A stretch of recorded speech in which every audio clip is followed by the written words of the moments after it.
Informasi pertama pemirsa, anggota TNI Kapten Abdul Majid yang tewas ditembak orang tak kenal di Kabupaten Pidi dimakamkan di Desa Berawe, Kecamatan Kuta Alam, Banda Aceh, Jumat kemarin.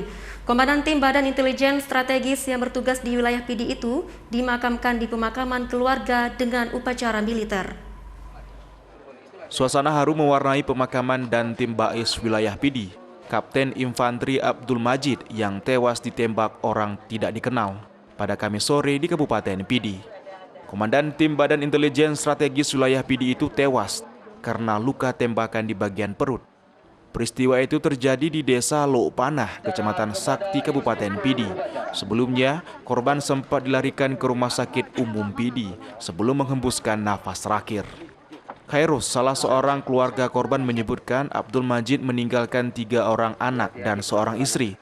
Menurut keluarga, korban merupakan sosok yang baik dan tak pernah memiliki masalah kepada keluarga dan masyarakat.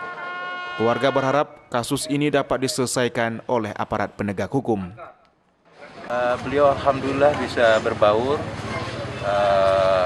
ya periang sifatnya, tidak ada bawa-bawa ya seperti biasalah kita warga biasa.